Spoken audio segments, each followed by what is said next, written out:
morning, ladies and gentlemen. First of all, I'd like to start off by thanking the committee who asked me to speak here. It's a pleasure, and to speak to the future leaders of the world. I saw some of your profiles. I'm very, very honored to be in your presence. I'm Maria Chiotis, and as you can tell, one of my negative skills that I have is that maybe I talk too much. Okay. I'm Greek Canadian. I've been living here for the last 16 years, and I teach medical English terminology and communication skills at the University of Athens. This is a course that I developed for doctors and nurses, and I also teach at Excelixi.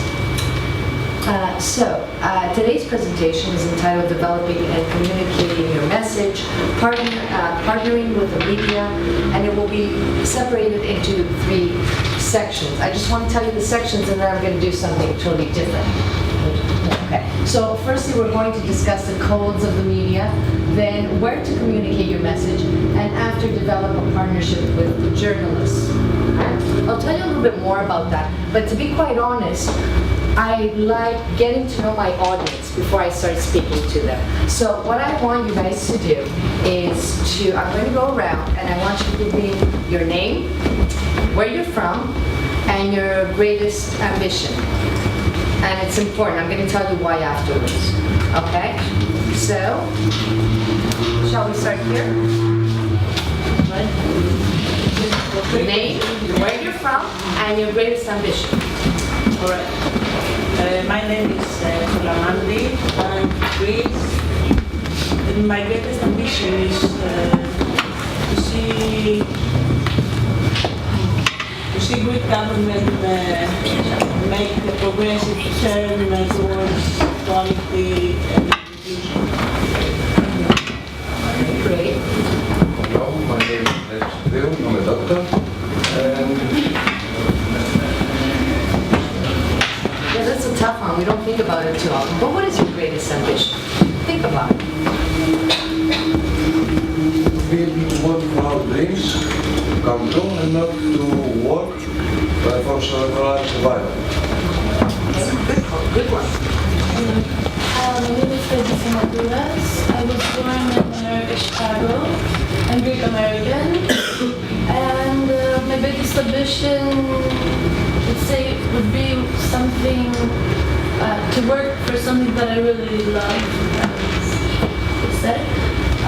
Probably communications field, training, something like that. Okay, thank you. My name is Natalia, and I'm from Russia. I was born in Russia, from Naples. And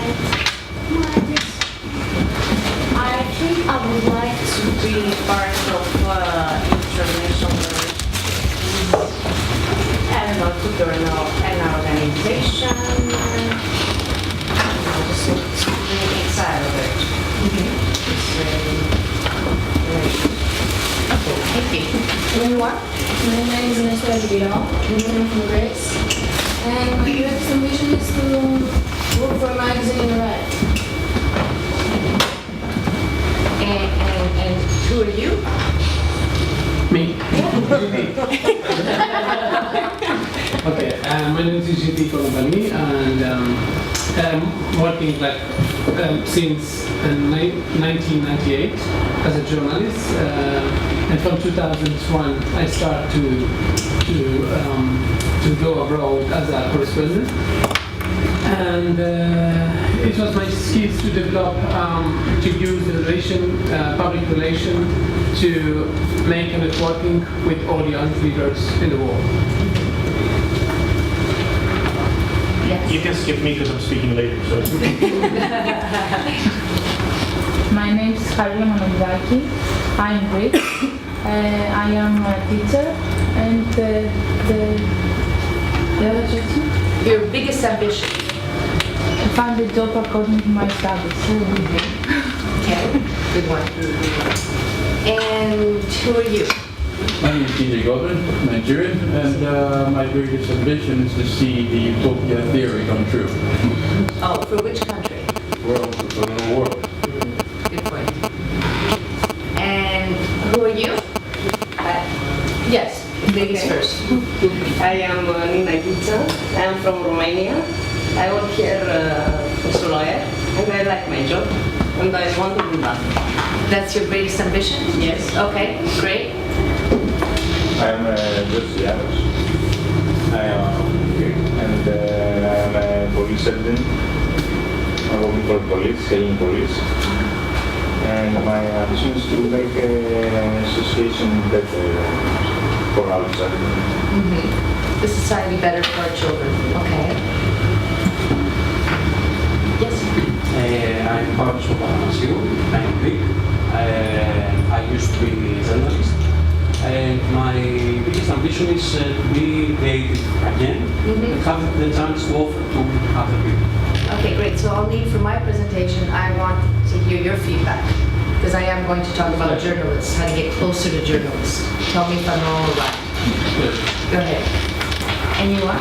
I'm Laura Bird. I work for the German Marshall Fund of the United States, and my personal ambition is to be able to keep bringing resources to the table to advance diversity in the transatlantic partnership. Great. My name is Victoria Krastilova, and I'm from Russia. And I would like to see more people around me who cares and who are ready to take steps, no matter how difficult they are. Okay. And you are? My name is Vanya. I was born in Bulgaria, but I live in Greece, and I work for the migrant department of the Greek trade unions. We have too many small aims every day, but my great ambition is not only to help as much as possible people, but also to inspire some other people to do the same. I mean, mostly about inclusion of immigrants. My name is Ovidio. I'm from Romania. I live in Greece since 1997, and I don't really have an ambition, but I think at the moment the best I'm thinking now is to keep live well as I lived during the last year, if I think to my person and of the community. Okay. My name is Ahmed Haik. I'm Syrian from Damascus. I'm a graphic designer and artist. My biggest ambition is to have my own exhibition and to continue working in this kind of creative field. Okay, thank you. On camera. I'm Georgios Dorfetis. I'm Greek. And my biggest ambition would be to be a great cinematic storyteller at some point in my life. So you're practicing with me now? What? You're practicing with me now? Yeah, pretty much. Okay, and who are you? My name is Hara. I'm from Greece. My ambition is to work as a journalist and promote the practice of Greece abroad. And I think also my country's mission should be to have these good practices to promote. Okay, great. Now, I was asking you about this because I want you to think. One more person. Sorry. I always leave the best for last. And I think I forgot you too. I apologize. Go ahead. My name is Elektra Braska. I was born in the Greek community of Albania, and I grew up in Greece. And my ambition is to find a fulfilling job that has to do with the cultural understanding. And who are you? I'm Jeff Johnson. I'm from the States. I'm a communications specialist, journalist, and entrepreneur. I think like many of you, I have many ambitions. My greatest ambition is to leave a legacy of work and service for my children, so that they fight for the creation of a better world more effectively than I. Superb. Okay, now I want you to think. I was asking about your ambition because I want you to think and raise your hands. Do you think the media can help you realize your ambitions? Do you think any form of the media can help you realize your ambitions? Who thinks so? Who thinks so? And when I say media, don't think of just journalists. Media, we have Facebook, there's social networks, right? And we have other things that we can use. And that's what I want to point out, how it can be useful for you to accomplish almost anything, even when looking for a job, right? As some of you stated. Okay, so let's begin, and it's going to be at times, it's going to be a little bit technical. What I've done to make it a little bit more interactive, as I said, I divided it into 3 sections. So I gave out a photocopy. Can you take a look at your photocopy? I have 2 questions for the first part. So when I finish the first part, I'm going to pause, and we're going to answer these questions, and then I'll go on to the second part, and then I'll go on to the third part. Okay? Okay, I know that I'm very limited for time. Jean-Daniel, will I have another slot later on? We'll see. Okay, all right, so let's begin. All right, now, okay, we did this. One more. All right, so let me start by discussing something called technical codes of the media. I think this is very, very important when you want to have an effective message. These are a set of codes used to influence your audience. Every time someone watches a movie, reads a magazine, surfs the net, he or she is absorbing information. Thus, every detail is designed to make someone feel a certain way. The brain, therefore, is subconsciously decoding the words, images, colors, sounds, and even the angle of the camera. In other words, if you have the angle of the camera looking top down, correct me if I'm wrong, okay, the people look smaller, and you give it another image. Now, if you're looking with the camera looking up, they look bigger, more powerful. Am I correct? Yep. Well, there you go. All right, so as a result, every image and every word should be carefully chosen. Moving on to more detail, the first thing that constitutes a code is that it has to be recognizable by the audience. For example, what does the color red mean to you? When you think of red, what comes to your mind? Passion. Passion. Okay, that was a good one. Classic in my mind, but that's fine. Now, what else? Be careful of something. Good. Caution. Okay, fine. Now, when I put it in context, you're driving and there's lights there, and a round red light appears. What does this mean? Stop. And that's international, right? So it's recognizable. The red signal is recognizable. So that's why this code is important. It's strong because we put it in context and we recognize it. So keep that in mind when we're dealing with the media and how you promote yourself. Now, and this is what I want to point out, that every word should be carefully chosen. And choose your words wisely, my dears. Okay? And I'll tell you a very quick story. I went to a conference, a medical conference, and a doctor was promoting insulin. And at one point he was talking about the product, and he said, I don't know what he said like, there's 1 million people, 1 million diabetics in Greece. I don't remember exactly the statistics. And hopefully, by the year 2020, we'll have 2 million diabetics. And we were all looking at him because he used the word hopefully. He wants hopefully to have more sick people, to have more people using the insulin. He quickly realized his mistake and he was trying to do damage control. So you see how one word can make a great difference. That's why you have to be careful with the media. All right, so codes are subdivided into divisions. We have the symbolic one, which includes colors, objects, and animals. And let me give you an example. Jean-Daniel, maybe you can help here. Maybe you know. Politicians always are very careful about how they dress. Even the color of the tie is symbolic, isn't it, Jean-Daniel? I can't remember. They have like a whole thing. The yellow means something. The blue means something. So color is very, very important. Also objects and animals. The written includes you and only you, and this one is quite interesting because when I say you and only you, it means that you gear your message and you make the individual feel as if you're talking directly to him, right? As if you are covering his needs. So that's why you need to have a target group. Look at your target group. What does this group want? I'll explain a little bit later as well. Then we have something called buzzwords. Does everybody know what buzzwords are? Does everybody know? And it's greatly used in politics as well. A buzzword is a word or phrase used to impress or one that is fashionable.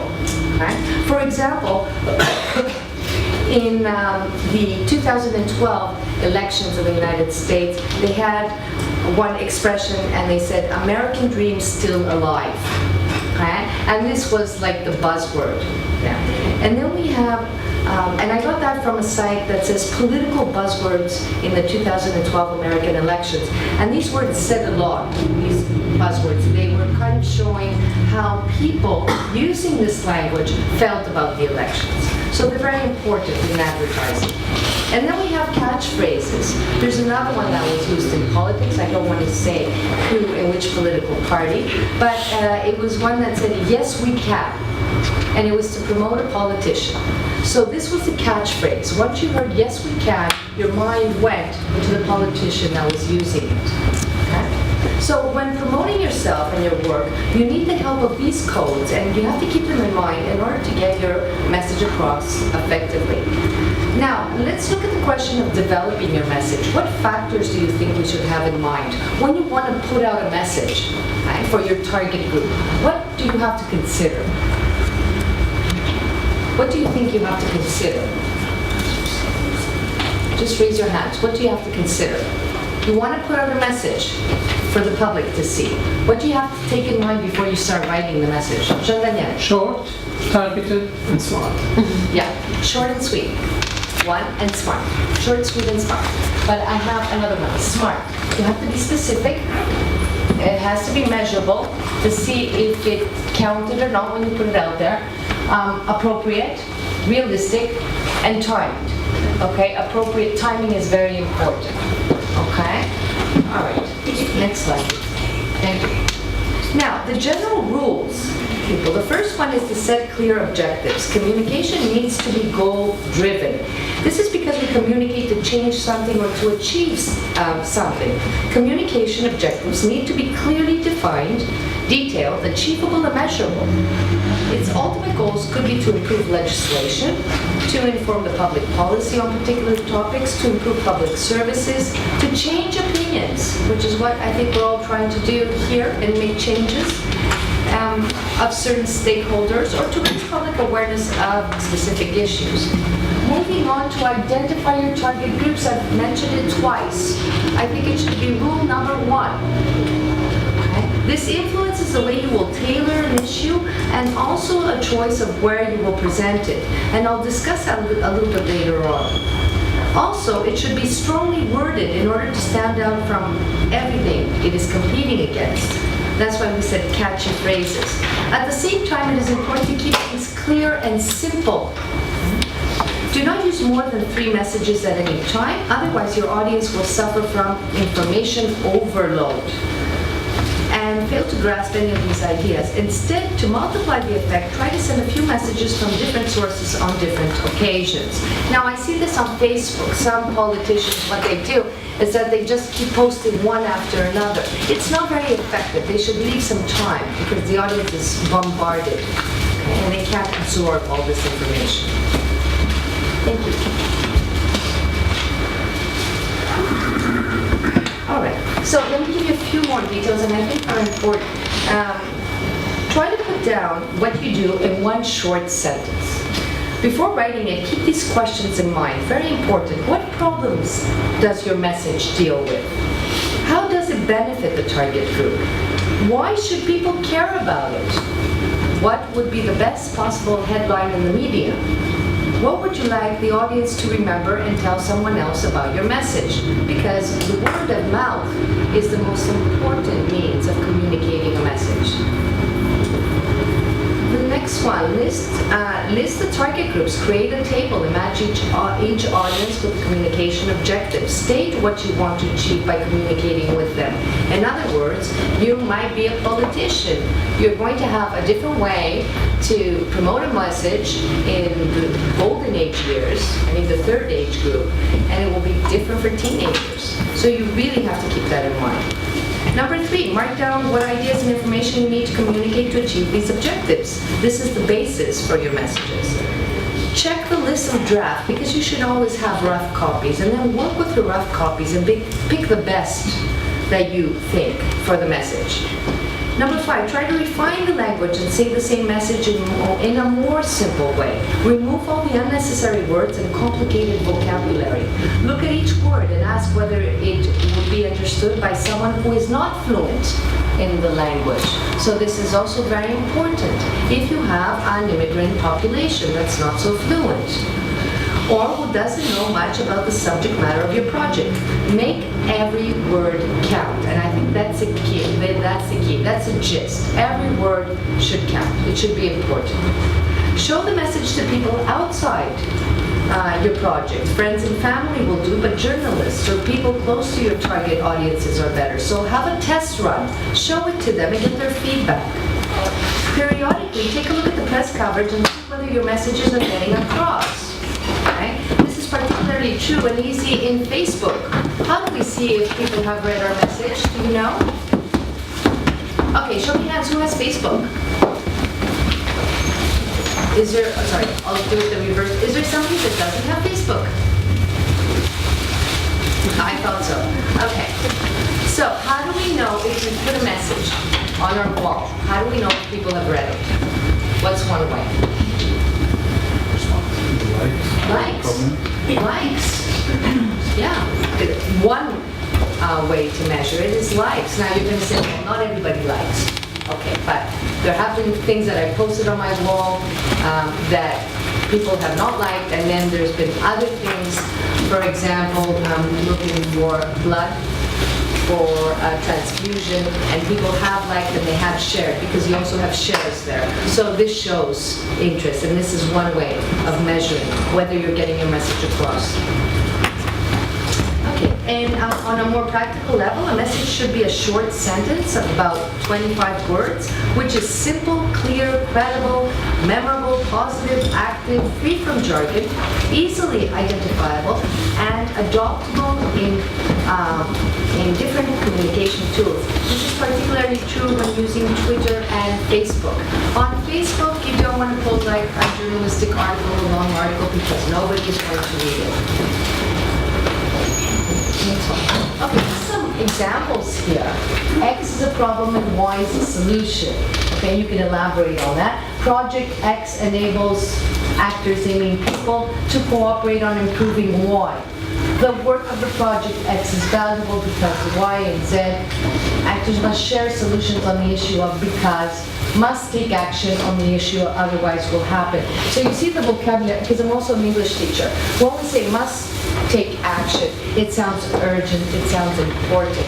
That's why words count very much in your messages. Thank you. Okay, so that's the end of part 1. Can you take a look at your questions and see if you can answer them?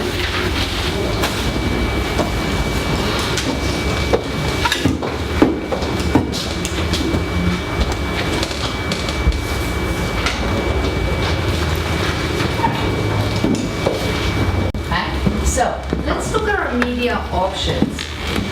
Now that we've spoken about some details, let's turn to what form of media to use in order to get your message across. Can you think of any examples and give a reason why? It's a good form to use, and tell me why.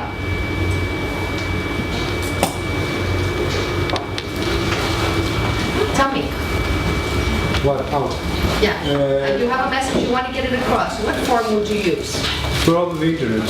It's cheaper than the rest. Right. First of all, and later on, the message can get across in a multiple level structure for site. It's like, it's not only about, you can target a group, but you can make it as well wider, for wider audience. Mm-hmm. So even if people are unrelated with your subject, right, they can still have a look at it. Mm-hmm. Good point. Good point. Any others? Any other comments? Okay. So one now. I don't think in this day and age there's a company that does not have a website. I don't think so, or at least in even small businesses now, and small businesses in Crete, I'm really surprised, in faraway places from the center of Athens, they all seem to have a site. So this is an invaluable tool because of the majority of people Google. Right? Now, when they want information about practically anything, it has become so popular that when I meet people, especially from North America, and we talk, then at the end, before they leave, they say, Google me. And what does it mean, Google me? What do they want me to do? What do they want me to do? Search your name so I can see what? My accomplishments. Exactly. Their accomplishments, their companies, whatever they've done. So it's so popular, it's been integrated into our language. It's a new word added into our language. Google me. When I first heard it, I couldn't understand what they wanted me to do exactly. It took me a while. All right. So develop a section for the press. If you do have a site, develop a separate section for the press, including the latest press releases, fact sheets, photos, and links. Also, use simple messages in language that is understandable for everyone. When developing the content, have in mind that on the screen, people's eyes scan around unpredictably and settle on interesting keywords. To be quite honest, I want you to think about the last site you visited that you found interesting. Why did you find it interesting? What did it have? Sorry?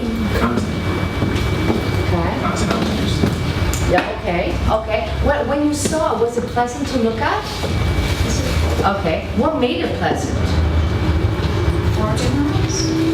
Right, okay, organized. What else? Did the colors play a role? Yes. Okay, the colors play. So you see, we're going back to my first section when I'm telling you that the colors are important for message. Okay, the worst thing I've seen on internet, I don't know why they do it. The black background and the white letters. Have you noticed that? On some sites, they do that and it just tires the eyes. It really, really is tiring for people. Okay, let's go on. I had to put this in, guys. Next. Okay, photos. Especially when you're leaders, these photos. Okay, what are the usual photos that we see politicians and leaders? What are they doing?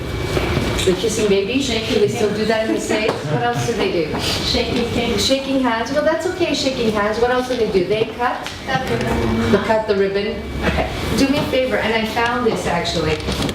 Try to change it a little bit. Okay, you're new leaders, so try to change it. In other words, avoid using the publicity photo cliches. Okay, make it original. One person passing the check to another. Or someone breaking ground with a shovel. When they're building a new building, that's tradition, the first shovel, the mayor does it or somebody else does it. And two people shaking hands, oh, they have this, okay. Someone cutting a ribbon, and one person passing an award, and they actually freeze. Have you noticed that? And they take the shot. Okay, try to be original. I think we're kind of tired of seeing these cliche photos. Right? Okay. Then we have the social media. Very, very important. The internet offers an array of modern opportunities to promote your project. Different options include blogs, social networking, Twitter, Facebook, etc., and wikis. Okay? Just some, we have online chat rooms, we have Facebook look how many people you can access. There's over 850 million people. What can you do with Facebook? You can give a brief description of your upcoming activities. If you're a leader, you want to make changes. You can invite people and get opinions. We're referring to Facebook and other ways as well. Moderate. That's a good thing. You can moderate what is written. So even if you get a negative comment, you can erase it. There's no problem there. Okay? And you can add on interest groups because we have like the Greek Canadians living in Greece, and you can add on these groups, which can be a great deal of support if you're going for a cause, if you're trying for a cause. Okay, and other things you can use as well: Skype, FaceTime, Viber, MMS, SMS, and emails. Emails are very, very convenient. Very, very convenient because you have like the group emails, right? You make a group list and you just send one, and it's very quick and very effective. Now, what's the problem with emails though? Because I receive about 50 a day. What's the problem? Yes. Yeah, you skip many, so what's an idea not to have the other person just delete it or ignore it? The subject. Right, the subject. We tend to forget that. It's like a headline. So we tend to put in a catchy title, and that helps too. Okay, and before I go to the end of this section, I want to ask you something. We promote Facebook, or we say what a wonderful tool it is. Let's talk about what negative aspects Facebook has. Okay? You're a leader and you're trying to change something. Can you think of anything negative that can happen with Facebook? Yes.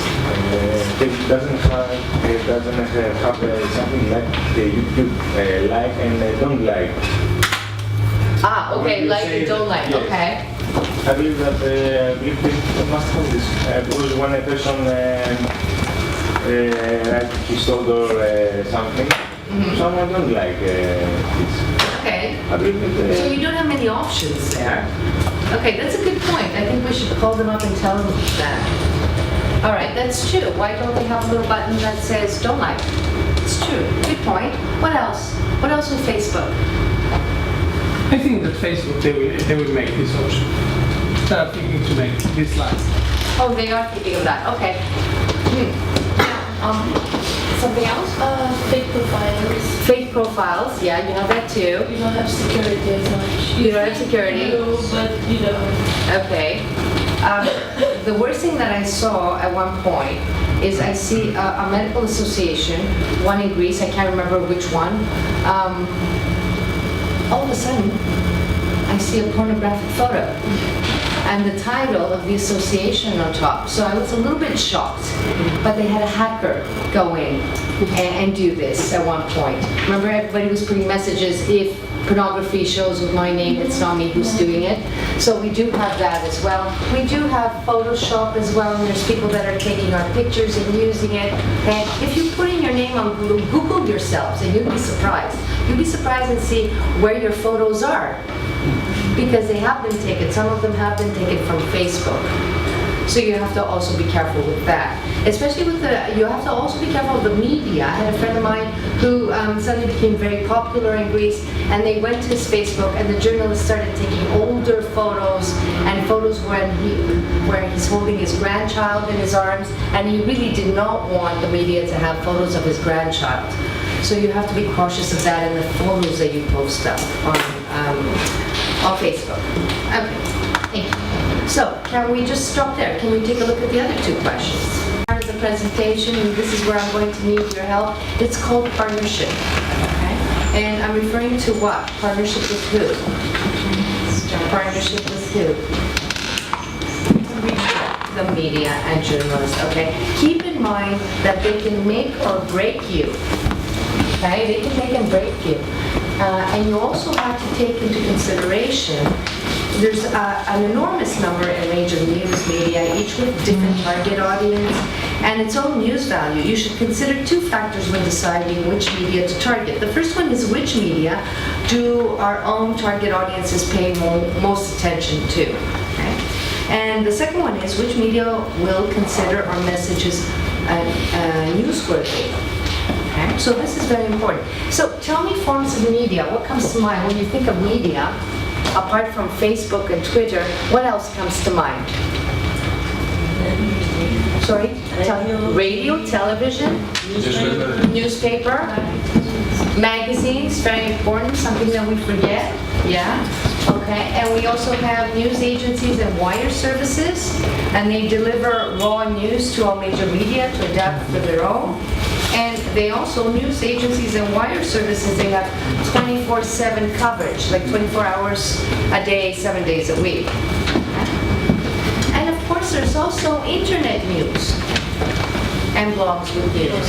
That's also very important. We shouldn't forget them, because more and more people are not buying a newspaper, and the only time they have time to look it up is internet.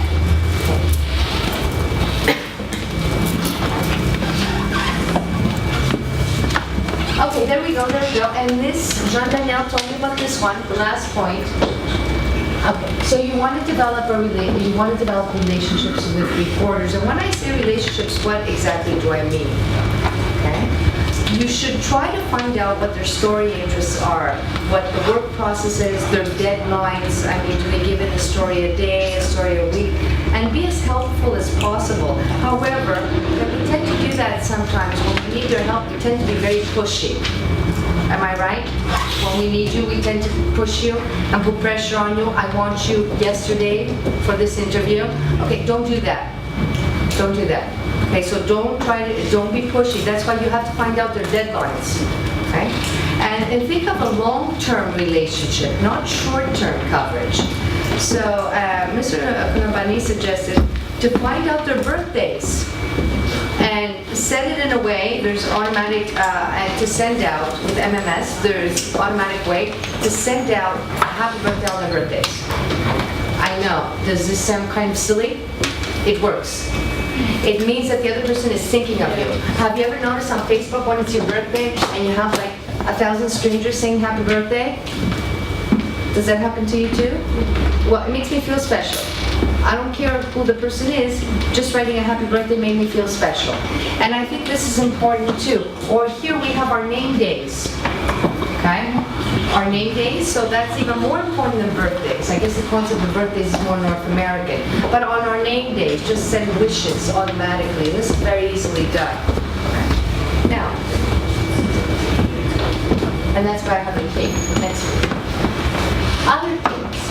Create a press list. Know the media and then know your reporter. You should make a basic list of media contacts. Be sure to update and complement this list with further media contacts. It's particularly important to find out the frequency which the media appear and what the editorial deadline is. Okay? There's no point in sending out a press release when it's already finished. So make sure you know the deadlines. I'm emphasizing that a lot. Monitor then what they have done. Read, watch, and listen to your target media regularly. This will help you to identify what they consider to be newsworthy. Let's say you have a blog that talks about nutrition. See what they talk about. What aspect of nutrition are they looking for? And you want to do something with nutrition. Then target them. Go to them with your story. This is what they're saying. All right. Get to know your local media. Sometimes it's more powerful than you think. Find out what kind of stories and interests they have. And now, you can call or email them, but it might be even better to invite them out to lunch or coffee to develop a personal relationship. Right? Now, you have to be careful about this, though. However, you must be careful not to be accused of bribery. The rule is no more than $40 for the meals. Am I right? John Daniel told me that one too. No more than $40. Okay? And even when you give them a gift, it's no more than $40. And this is important because keep in mind that credibility and transparency are the key to a successful long-term political career or any type of career. So you do not want to be accused of corruption. Okay? So mark down this rule. Cheap lunches at Goodies or McDonald's. Now, the other thing you can do is to organize a press conference. Okay? So a press conference, in order for it to be effective, you need to communicate a news story to a target media. It takes you about 15 to 20 days to organize this. 15 to 20 days to organize it. And make sure that you have a press conference only if the news is very important. Okay? And apart from that, if you have a small group of journalists, maybe it's better to see them on individual basis. So invite plenty of journalists that might be interested in this. And just to be a little bit with the protocol, you have to send out invitations at least 2 weeks in advance. So that's a protocol. Okay. Going on a little bit faster. Sorry, faster. Okay, creating media interest. Think interest. Will this be interesting to other people? News, how your local paper, radio station report. Local, how does it involve people locally? Very important. The media are usually more interested in what people are doing than in what organizations are doing. And communities, what contributions have you made to a community initiative or activity? And we go on. I want to go to the job, oh, here we go, media interviews. Very difficult and tricky part. You have to see what are they interested in, the journalist who wants to interview you. What are they interested in? You have to have strong and consistent messages and prepare for nightmares. Why? What happens in an interview? What can go wrong in an interview? Well, there might be an interview that it's going to be gain some publicity through a specific media, and maybe the answers given might be too provocative, allow me the phrase, or maybe cause a shock of the audience. Okay. So we need some help to balance it out. Okay, one trick with these type of interviews, really, you should ask for the questions beforehand, to be quite honest. You should have, so you have the time to prepare them, to think about them as well. Now, in the interview, you push your messages, keep it simple, forget process, talk action. Talk about action, okay?